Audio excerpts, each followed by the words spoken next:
Hello friends, this is Shivani Mishra and welcome to my YouTube channel. और आज हम यहाँ बात करने वाले हैं टैक्सेस की। टैक्सेस क्या होते हैं, क्यों होते हैं, कितनी तरह के होते हैं, डायरेक्ट टैक्स क्या है, इनडायरेक्ट टैक्स क्या है, दोनों के बीच में अंतर क्या है। तो आइए शुरू करते हैं। सबसे पहले अगर हम बात करें कि टैक्सेस होते क्या है, तो इन्हें हम ऐसे डिफाइन कर सकते हैं। Tax is a cost of living in a society. Means हम जिस जगह रहते हैं, जिस देश में रहते हैं, वहाँ के रिसोर्सेज का इस्तेमाल करते हैं और इसीलिए अपनी इनकम का एक हिस्सा हमें गवर्नमेंट को पे करना होता है और यही टैक्स कहलाता है। और ये हिस्सा पे करना वॉलंटरी नहीं होता। मीन्स हमारी इच्छा पर निर्भर नहीं रहता कि अगर हमारी इच्छा हो तो हम गवर्नमेंट को टैक्स दें, इच्छा ना हो तो ना दें। ये मस्ट होता है। अगर हम पे टैक्स लेवी हो गया है, लेवी मीन्स लॉ की लैंग्वेज में टैक्स लगना, इसे लेवी होना कहते हैं, लेवी करना कहते हैं। तो लेवी LEVY, ठीक है। तो अगर हम पे टैक्स लेवी हो गया है तो हमें गवर्नमेंट को टैक्स पे करना ही होगा, हमारी इच्छा है या नहीं है, इससे कोई फ़र्क नहीं पड़ता। और अगर ना करें तो इसके लिए पनिशमेंट और पेनल्टी प्रोविजंस होते हैं जो हम पे एप्लीकेबल हो जाएंगे। तो इसीलिए अगर हम पे टैक्स है तो हमें गवर्नमेंट को टैक्स पे करना है। तो इसे ओवरऑल हम ऐसे डिफाइन कर सकते हैं कि एक ऐसा अमाउंट जो गवर्नमेंट हमसे लेती है और हमारी वेलफेयर के लिए उसे खर्च करती है, टैक्स कहलाता है। अब ये तो हुआ टैक्स की मीनिंग और उसकी डेफिनेशन की बात। अब हम थोड़ा डिटेल में डिस्कस करते हैं कि आखिर गवर्नमेंट हमसे टैक्स लेती क्यों है, क्यों हम पे टैक्स लेवी होते हैं। तो वाई टैक्सेस आर लेविड। तो आइए हम शुरू करते हैं। सबसे पहले ऊपर हमने अभी रिसोर्सेज की बात की, तो हम यहीं से शुरू करते हैं।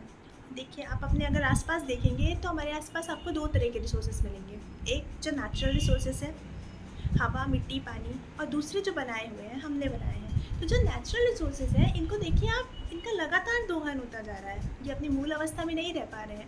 पहले आप देखिए, अगर कोई यात्रा पे निकलता था पहले के समय में, तो वहाँ पे पानी के जो भी रिसोर्सेज मिलते थे उन्हें, नदी मिलती थी, तालाब मिलती थी, तो वहाँ का पानी वो पी पाते थे। लेकिन क्या आज आप पी सकते हो कहीं कभी पानी? आप बिल्कुल नहीं पी पाते, क्योंकि पानी प्रदूषित हो चुका है। हवा में लगातार प्रदूषण बढ़ता जा रहा है। मिट्टी की उर्वरा शक्ति कम होती जा रही है। अच्छा, मिट्टी की उर्वरा शक्ति को आप ऐसे समझ सकते हैं कि अगर इस मिट्टी की उर्वरा शक्ति कम हो गई तो जितना अनाज हम आज उगा पा रहे हैं उतना कल नहीं उगा पाएंगे, और यही वजह बनेगी भुखमरी की। तो इसलिए इन्हें मिट्टी की उर्वरा शक्ति को रिस्टोर करना, पानी को प्योर रखना और इन नदी नालों तो तालाबों को सुरक्षित रखना, ताकि इनका पानी ख़राब ना हो सके, जानवर पी सकें, इंसान पी सकें, हवा को सुरक्षित रखना, ये सब काम कौन कर रहा है? गवर्नमेंट ही तो कर रही है। ये तो बात हुई नेचुरल रिसोर्सेज की। अब दूसरी बात, जो बनाए हुए हैं, जैसे कि बड़े बड़े फिल्टर प्लांट्स हैं, बड़े बड़े डैम्स हैं, आप देखिए रेलवेज़ हैं, रोड्स हैं, हमारी सुरक्षा के लिए कितनी बड़ी डिफेंस फोर्स है, हमारी कानून व्यवस्था को बनाए रखने के लिए इतनी बड़ी पुलिस फोर्स बनी हुई है, और हमारे स्वास्थ्य को बनाए रखने के लिए गवर्नमेंट हॉस्पिटल्स हैं, शिक्षा के लिए गवर्नमेंट स्कूल है। मीन्स हमें गिनती अगर करते जाओ तो अनगिनत काम है गवर्नमेंट के, जो हमें वो देती है, जो हमारे लिए वो करती है। लेकिन मैं ये कर क्यों रही हूँ, आप ज़रा सोचिए। जो हमारे पास पहले से मौजूद है, हमारे नेचुरल रिसोर्स, इन्हें बनाए रखने का काम भी गवर्नमेंट कर रही है, और जो हमारे पास नहीं है उसे बनाने का काम भी गवर्नमेंट कर रही है। अब हालांकि नेचुरल रिसोर्सेज के प्रति हमारी भी जिम्मेदारी उतनी ही है। हमें भी चाहिए कि हम इन्हें सुरक्षित रखें, इनका ध्यान रखें, और गवर्नमेंट तो लगातार इनके लिए कार्यरत है। इसके लिए वो नई नई परियोजनाएँ चलाते हैं, रिसर्च करते हैं, ये समझने के लिए कि इन्हें कैसे सुरक्षित रखा जा सके, कैसे इन्हें इनके मूल रूप में रखा जा सके, ताकि आगे जाके हमारी आगे की पीढ़ियों को तकलीफ़ ना हो। अब आगे की पीढ़ियाँ क्या, तकलीफ़ तो हमारी पीढ़ी से ही शुरू हो गई है। तो इसीलिए मैंने आपको ये समझाया। अब ये सब कुछ करने के लिए गवर्नमेंट को ढेर सारे फंड्स की ज़रूरत होती है। कितने पैसे लगेंगे ये सब कुछ मेंटेन करने के लिए, और इसीलिए गवर्नमेंट हमसे टैक्स लेती है। वो हमसे टैक्स लेती है और उसी टैक्स को हमारे वेलफेयर के लिए खर्च करती है। अब ये तो एक वजह हुई।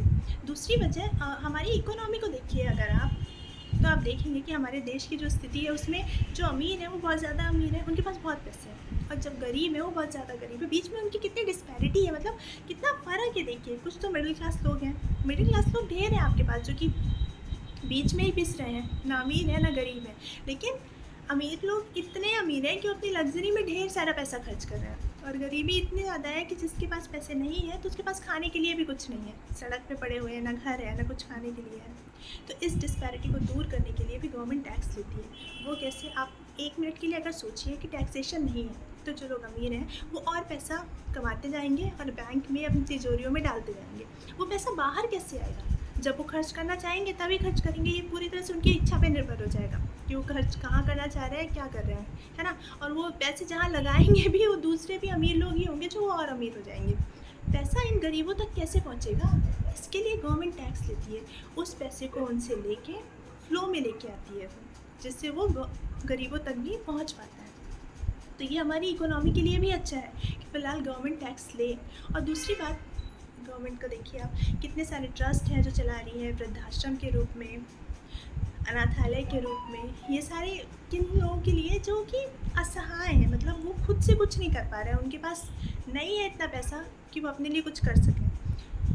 गरीबों की हालत देखिए, तो गवर्नमेंट अमीरों से लेके गरीबों को देने का काम भी करती है, उनको मुफ्त में अनाज बांटती है, उनके खाने पीने की व्यवस्था करती है ताकि वो भी अपना जीवन जी सकें। तो इसके लिए उन्हें ढेर सारे फंड्स की ज़रूरत होती है, और बस यही बचा है जो गवर्नमेंट हमसे टैक्स लेती है, उससे वो हमारा ही विकास करती है। अब अच्छा, आपने सुना होगा कि कुछ देशों में टैक्स नहीं है, ये टैक्स रेट्स बहुत ज़्यादा कम है, क्योंकि हमारे यहाँ तो जो टैक्स रेट्स हैं वो थोड़े से हाई तो हैं, है ना। तो ये डिपेंड करता है देश की परिस्थिति पे, कि हमारे देश की परिस्थिति कैसी है। अगर हमारे देश की स्थिति बहुत अच्छी है तो फिर वहाँ पे टैक्सेस कम होते हैं। और गवर्नमेंट के पास एक ही बेसिक सोर्स नहीं होता कि गवर्नमेंट वो सिर्फ एक ही जगह से पैसे कमाते हैं टैक्सेशन के थ्रू, उनके पास अदर रिसोर्सेज भी होते हैं, जैसे कि उनके खुद के बिजनेसेस होते हैं, कंपनीज होती है जिनसे उन्हें इनकम होती है। लेकिन हमारे देश में क्या है कि उन्हें अदर रिसोर्सेज से इतनी इनकम नहीं होती जितनी ज़रूरत है फंड्स की, इसलिए उन्हें टैक्स लेने होते हैं और बड़ी मात्रा में लेने होते हैं, ताकि वो हमारे देश का विकास अच्छी तरह से कर सके। हमारा जो देश है अभी वो डेवलपिंग कंट्री है और यहाँ फंड्स की ढेर सारी ज़रूरत भी है, और इसीलिए अभी यहाँ पे टैक्स रेट्स थोड़े से हाई भी हैं। तो ये तो बात हुई कि टैक्सेस लगते क्यों हैं। अब तीसरी बात कि आखिर गवर्नमेंट कितनी तरह से टैक्स लगाती है। तो गवर्नमेंट हमारे ऊपर दो तरह से टैक्स लगाती है, एक तो डायरेक्ट टैक्स होता है, दूसरा इनडायरेक्ट टैक्स होता है। अब डायरेक्ट टैक्स क्या होता है, तो डायरेक्ट टैक्स को समझने के लिए हम इसे 4 भागों में तोड़ के समझते हैं, मीन्स 4 पॉइंट्स में समझने की कोशिश करते हैं। पहला कि जो ऐसा टैक्स जो सीधा इनकम पे लगता है वो डायरेक्ट टैक्स कहलाता है, सीधा इनकम पे लगता है ना। मैंने पैसे कमाए, जाके मेरी इनकम हुई, उस पर टैक्स लगा, वो डायरेक्ट टैक्स कहलाता है। दूसरा, हम ये टैक्स सीधा गवर्नमेंट को पे करते हैं, बीच में कोई मीडियोकर नहीं होता। अब देखिए, वही बात है कि मैंने पैसे कमाए, उस पर टैक्स लगा, तो मैं गवर्नमेंट के पोर्टल पे जाऊंगी, अपना रिटर्न फाइल करूंगी और गवर्नमेंट को टैक्स पे कर दूंगी। मैंने टैक्स पे किया और सीधा गवर्नमेंट के पास पहुंच गया, है ना। तीसरी बात, हम इसका बर्डन किसी और पे पास ऑन नहीं कर सकते। बर्डन पास ऑन नहीं कर सकते मतलब मेरा टैक्स मुझे ही भरना होगा, कोई और मेरे लिए टैक्स नहीं भर सकता। टैक्स नहीं भर सकता मीन्स मैं रिटर्न फाइल करने की बात नहीं कर रही हूँ। आप अपने सीए से अपना रिटर्न फाइल करवा सकते हैं, लेकिन जो पैसे आप टैक्स में पे करोगे वो आप ही की इनकम का हिस्सा होना चाहिए, कोई और आपके लिए टैक्स पे नहीं कर सकता। आपका फ्रेंड हो, आपका फैमिली मेम्बर हो, आपका एम्प्लॉयर हो, कोई और भी नहीं। अब आप सोचेंगे कि अच्छा, गवर्नमेंट को पता कैसे चलेगा कि कौन से पैसे डाले हैं मैंने इसमें। तो आप ज़रा सोचिए, आप जो रिटर्न फाइल करते हो ना, वो उसमें यही सारी बातें लिखी होती है कि आपने कितने पैसे कमाए हैं, आपने उसे कहाँ कहाँ लगाए हैं, आपके पास कितना बचा है और आपने कितना टैक्स पे किया है।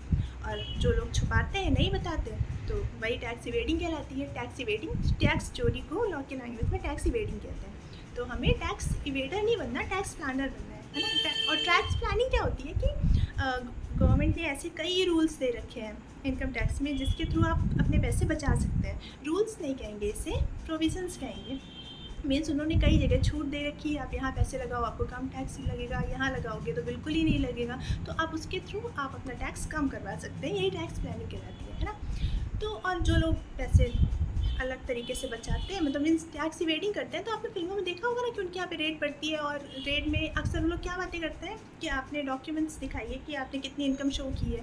मीन्स जितनी इनकम आपने रिटर्न, वो आप रिटर्न के जरिए ही करते हो ना, कि आपने जो इनकम शो की हुई है उस पर टैक्स दिया है तो वो तो ठीक है। और ऐसी इनकम जो आपने दिखाई ही नहीं बताया उसके बारे में कुछ भी, और बाद में उन्हें पता चला, उन्होंने बाद में मिल गई उन्हें आपके घर पे या फिर कहीं भी आपके पास में वो, तो वो फिर उसमें टैक्स तो लेंगे ही, साथ में पेनल्टी भी लेंगे, और अलग से भी अगर पनिशमेंट के कुछ प्रोविजंस होंगे तो वो भी आप पे अट्रैक्ट हो जाएंगे।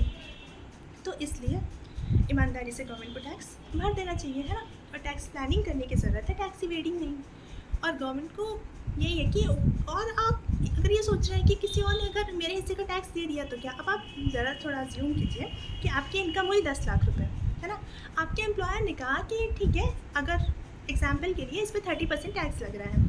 अब आपके एम्प्लॉयर ने कहा कि ठीक है, इसका 30% टैक्स ही मैं तुम्हें दे देता हूँ, तो तुम पे कर दो। तो उन्होंने आपको कितना, 10 लाख की जगह 10 लाख तो पैसे दिए, उन्होंने कहा कि 30% टैक्स के ये 3 लाख और ले लो और गवर्नमेंट को पे कर दो। तो गवर्नमेंट आपकी जो उन्होंने टैक्स के पैसे दिए हैं ना, उसको भी आपकी इनकम समझ के उसको भी टैक्स कर देगी। मीन्स फिर आप पे टैक्स 10 लाख पे नहीं लगेगा, 13 लाख पे लगेगा। इसीलिए आपकी इनकम पे टैक्स आपको ही देना होगा, कोई और इसके लिए टैक्स नहीं भर सकता। और आप ताकि फ्रॉड ना कर सको, इसीलिए तो गवर्नमेंट तरह तरह के काम कर रही है, जैसे कि डिजिटलाइजेशन, आप ताकि इनकम अपनी छुपा ना सकें। दूसरा टीडीएस का प्रोविज़न लेके आए हैं वो। अच्छा, टीडीएस का प्रोविज़न क्या है, इसके लिए हम आगे की वीडियो में डिटेल में डिस्कस करेंगे, क्योंकि ये पूरी तरह थोड़ा सा ज़्यादा आपको समझाने की ज़रूरत है ना। तो कहाँ थे हम, कि हमारा टैक्स हमें ही पे करना है, कोई और हमारे लिए टैक्स पे नहीं कर सकता। हमारे टैक्स का बर्डन हमें खुद ही बेयर करना होगा, हम इसे पास ऑन नहीं कर सकते। अब चौथा पॉइंट क्या है, चौथा पॉइंट है कि जो डायरेक्ट टैक्स होता है वो प्रोग्रेसिव नेचर का होता है। प्रोग्रेसिव नेचर मीन्स अमीरों से ज़्यादा लेते हैं, गरीबों से कम लेते हैं, या फिर जिसके पास इनकम नहीं होती उससे बिल्कुल भी नहीं लेते। मीन्स मैंने जितने ज़्यादा पैसे कमाए मुझे उतना ज़्यादा टैक्स भरना पड़ेगा, मैंने कम पैसे कमाए मुझे कम टैक्स भरना पड़ेगा, और अगर मैंने कुछ भी नहीं कमाया तो फिर मुझे कुछ भी नहीं भरना है ऐसे। तो इसके लिए मैं एग्जाम्पल से आपको समझाती हूँ कि अगर मेरी इनकम 10 लाख हुई है ना, वही एग्जाम्पल, और 30% के हिसाब से मैंने उसमें टैक्स लगा दिया, तो मुझे कितना गवर्नमेंट को पे करना है, 3 लाख। और अगर किसी और की, मेरे फ्रेंड की इनकम कितनी हुई, 50 लाख हुई, और उसको 30% पे करना है गवर्नमेंट को, तो उसने कितने पे किए, 15 लाख रुपए। तो मीन्स मेरी इनकम थोड़ी कम थी तो मैंने कम टैक्स पे किया, उसकी इनकम और ज़्यादा थी तो उसने ज़्यादा टैक्स पे किया। और मेरा एक और कोई फ्रेंड होगा, अगर उसने कुछ भी नहीं कमाया तो फिर उसे कुछ भी नहीं पे करना।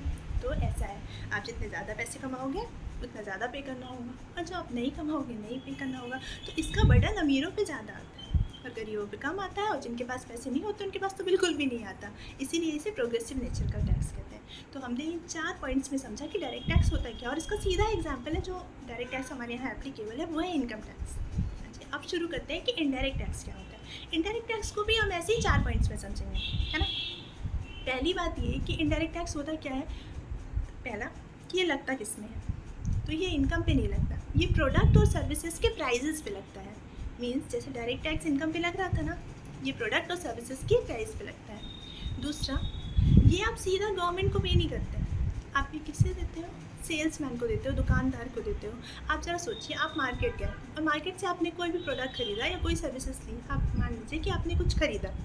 अब जरा जहाँ पर उसकी एमआरपी लिखी होती है वहाँ जाके आप चेक करेंगे तो वहाँ पे एक टैक्स का अमाउंट भी है जो जुड़ा हुआ होता है ना। अगर कोई वो 100 रुपये की चीज़ है, उसमें 20 रुपये का टैक्स जुड़ा हुआ होता है, आप 120 रुपये पे करते हो, और वो किसे पे करके आते हो, आप दुकानदार को। क्या आपने गवर्नमेंट को पे किया, आपने टैक्स पे किया, पर किसे दिया आपने, दुकानदार को दिया, गवर्नमेंट को नहीं दिया। और गवर्नमेंट को कौन देगा वो टैक्स, वो दुकानदार गवर्नमेंट को करेगा। मीन्स आपने इनडायरेक्टली दिया गवर्नमेंट को, गवर्नमेंट आपसे सीधा नहीं ले रही पर इनडायरेक्टली आपसे ही ले रही है। दुकानदारों का गवर्नमेंट रजिस्ट्रेशन करके रखती है, और प्रॉपर उन्हें रिटर्न फाइल करना होता है कि उनके पास कितना सामान था, उन्होंने कितना बेचा है, कितना स्टॉक में है। अगर उन्होंने इतना बेचा है तो इन पे उन्हें इतना टैक्स देना है, लेकिन वो टैक्स वो खुद नहीं पे करते अपनी जेब से, मतलब पे तो वही करते हैं पर अपनी जेब से नहीं देते, उसको आप देते हो। मीन्स उसका बर्डन पास ऑन करते हैं, वो आप पे पास ऑन करते हैं, कंज्यूमर पे पास ऑन करते हैं। इसे ही कहते हैं कि बर्डन इसका पास ऑन होता है। ये तीसरा पॉइंट है, आप इनडायरेक्ट टैक्स का बर्डन पास ऑन कर सकते हैं। अब इसमें एक चीज़ और देखिए कि आप, जैसे मैंने डायरेक्ट टैक्स में बताया था कि आपके बदले आपका फ्रेंड नहीं पे कर सकता, आपको ही पे करना है, आपका कोई फैमिली मेम्बर नहीं पे कर सकता। लेकिन ज़रा आप सोचिए कि आपको कोई प्रोडक्ट चाहिए, जैसे आपको मार्केट से फ्रिज खरीदना है ना, आप गए फ्रिज खरीदने के लिए, 10,000 का फ्रिज है, उस पर 2,000 का टैक्स है, तो अब 10,000 का वो 12,000 रुपये आप सीधा पे कर दो सेल्समैन को, सेल्समैन दे देगा गवर्नमेंट को, है ना। और अगर आप चाहो तो ना करो, आपके बदले कोई और भी कर सकता है, आपका कोई फैमिली मेम्बर भी आपको वो ख़रीद के दे सकता है, या फिर कोई फ्रेंड भी आपको ख़रीद के वो दे सकता है। तो किसी और ने भी आपके लिए ख़रीद दिया, उसने सेल्समैन को पैसे दे दिए, या फिर 12,000 में से 6,000 आपने दे दिए, 6,000 किसी और ने दे दिए। मीन्स कुछ भी करके कोई फ़र्क नहीं पड़ता कि पैसे किसने पे किए, कोई भी कर सकता है। आप सेल्समैन को दे दोगे, सेल्समैन गवर्नमेंट को दे देगा, इनडायरेक्टली गवर्नमेंट पहुंच जाएगा, लेकिन इसका बर्डन बेयर किसे करना पड़ता है, कंज्यूमर को। आई होप आप समझ रहे होंगे, क्योंकि मैंने इतना कुछ बोला है, मैं इसे फाइनली कंक्लूड करके बोलती हूँ। इनडायरेक्ट टैक्स में टैक्स का बर्डन पास ऑन हो पाता है, हम सीधा गवर्नमेंट को पे नहीं करते हैं, गवर्नमेंट लेती तो हमसे है लेकिन इनडायरेक्टली, हमसे मीन्स कंज्यूमर से। इनडायरेक्ट टैक्स का बर्डन सीधा कंज्यूमर पे जाता है, कंज्यूमर पे पास ऑन होता है, हम देते हैं सेल्समैन को और सेल्समैन पे करते हैं गवर्नमेंट को, है ना। अब चौथी बात, क्योंकि ये तीसरा पॉइंट हुआ, पहले जो मैंने बताया था उसमें कि ये प्रोडक्ट और सर्विसेज पे लगता है। दूसरा, हम गवर्नमेंट को सीधा पे नहीं करते हैं, हम सेल्समैन को पे करते हैं। तीसरा, इसका बर्डन पास ऑन हो सकता है। अब चौथी बात, ये रिग्रेसिव नेचर का टैक्स होता है। Regressive nature means, regressive nature को आप ऐसे समझिए कि इनकम टैक्स में क्या हो रहा था, अगर टैक्स लेवी हो रहा था तो वो इनकम पे हो रहा था। आपने जितने ज़्यादा पैसे कमाए उतना ज़्यादा लग रहा था, कम पैसे कमाए कम था, और कुछ नहीं कमाया तो फिर उसमें टैक्स नहीं आ रहा था। लेकिन इसमें ऐसा नहीं होता, आपने प्रोडक्ट ख़रीदा तो उस पर जितना टैक्स है वो आपको पे करना पड़ेगा। आपने पैसे कमाए नहीं कमाए, आपके पास पैसे कैसे आए, इससे कोई फ़र्क नहीं पड़ता। अगर आपने जिस प्रोडक्ट को ख़रीदा है या जो भी सर्विसेज ली है उस पर टैक्स है तो आपको टैक्स पे करना पड़ेगा। आप अमीर हो गरीब हो, आपके पास ज़्यादा पैसा है कम पैसा हो, इससे कोई फ़र्क नहीं पड़ता, आपको पे करना पड़ेगा। इसीलिए इसे रिग्रेसिव नेचर कहती है, क्योंकि इसका बर्डन सब पे एक जैसा आता है, अमीरी गरीबी से इसको कोई फ़र्क नहीं पड़ता। तो ये तो था इनडायरेक्ट टैक्स क्या होता है। अब देखिए, क्योंकि इनडायरेक्ट टैक्स का एग्जांपल देखिए, जीएसटी होता है, आपने सुना ही होगा जीएसटी, तो अब आप अच्छी तरह से समझ गए होंगे कि जीएसटी होता क्या है, क्योंकि आप हर जगह पे कर ही रहे हैं जीएसटी। तो जीएसटी और कस्टम ड्यूटी इनडायरेक्ट टैक्स में आते हैं। और अब आगे अगर हम बात करें डिफरेंस की, डायरेक्ट और इनडायरेक्ट टैक्स में डिफरेंस क्या होता है, तो ये जो हमने ऊपर पढ़ा है ना, इसे आप डेफिनेशन भी समझ सकते हैं, कैरेक्टरिस्टिक्स भी समझ सकते हैं, और अगर हमें डिफ्रेंशिएट करना है दोनों के बीच में तब भी हम इन्हीं पॉइंट्स का यूज़ करने वाले हैं।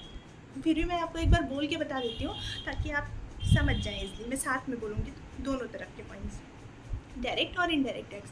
अब अगर इनके बीच में अंतर बताना है तो पहला पॉइंट डायरेक्ट टैक्स इनकम पे लगता है, इनडायरेक्ट टैक्स गुड्स और सर्विसेज के प्राइस पे लगता है, या प्रोडक्ट और सर्विसेज कहिए आप, प्रोडक्ट और सर्विसेज के प्राइस पे लगता है। दूसरा जो इनकम टैक्स होता है वो हम सीधा गवर्नमेंट को पे करते हैं, गवर्नमेंट के पोर्टल पे जाके हम रिटर्न फाइल करते हैं और गवर्नमेंट को पे कर देते हैं। दूसरा इनडायरेक्ट टैक्स हम सीधा गवर्नमेंट को पे नहीं करते, हम सेल्समैन को पे करते हैं, फिर सेल्समैन अपना रिटर्न फाइल करता है और वो गवर्नमेंट को पे करता है। मीन्स ये सीधा गवर्नमेंट हमसे ले रही है लेकिन इनडायरेक्टली ले रही है, इसीलिए तो ये इनडायरेक्ट टैक्स है। तीसरा इनकम टैक्स जो है डायरेक्ट टैक्स, इसका बर्डन किसी और पे पास ऑन नहीं हो सकता। आप पे टैक्स इम्पोज हुआ तो टैक्स आपको ही पे करना है, लेकिन जो इनडायरेक्ट टैक्स है उसका बर्डन किसी और पे पास ऑन किया जा सकता है। अब देखिए ना, गवर्नमेंट को सेल्समैन पे करता है टैक्स, सेल्समैन पे टैक्स इम्पोज होता है ना, लेकिन बर्डन किस पे आता है, कंज्यूमर पे आता है, हम पे करते हैं। वो अपनी पॉकेट से नहीं गवर्नमेंट को देते, वो हमसे ले के गवर्नमेंट को देते हैं। मीन्स बर्डन पास ऑन होता है ना, और आपके बदले भी कोई और बढ़ सकता है, तो इस तरह भी पास ऑन होता है। और चौथी बात, इनकम टैक्स प्रोग्रेसिव नेचर का होता है। अब मैं बार बार इनकम टैक्स बोल देती हूँ तो इससे आप कंफ्यूज मत होइएगा, क्योंकि डायरेक्ट टैक्स इनकम टैक्स ही है फिलहाल, इसलिए मैं बार बार उसको बोल देती हूँ। पर आप ऐसे ही समझिए कि जो डायरेक्ट टैक्स है वो प्रोग्रेसिव नेचर का होता है, अमीरों पे इसका बर्डन ज़्यादा आता है, गरीबों पे कम आता है। और जो इनडायरेक्ट टैक्स है वो रिग्रेसिव नेचर का आता है, सबके लिए एक समान। तो ये तो था अंतर। तो अब आज हमने कितनी चीज़ें डिस्कस की। पहला, टैक्स होता क्या है, टैक्स क्यों होता है, कितनी तरह का होता है, डायरेक्ट टैक्स क्या है, इनडायरेक्ट टैक्स क्या है, और इनमें अंतर क्या है, ये सारी चीज़ें हमने डिस्कस की। और आई होप आपको ये समझ आया होगा। इसके अलावा अगर आप मुझे कुछ बताना चाहते हैं या मुझसे कुछ पूछना चाहते हैं तो आप मुझे नीचे कमेंट सेक्शन में बता सकते हैं, और आप मुझसे मेरे इंस्टाग्राम पे भी जुड़ सकते हैं। मेरा इंस्टाग्राम हैंडल है शिवाली22 मिश्रा। आज की वीडियो में बस इतना ही, मिलते हैं अपने नेक्स्ट वीडियो में, तब तक के लिए बाय।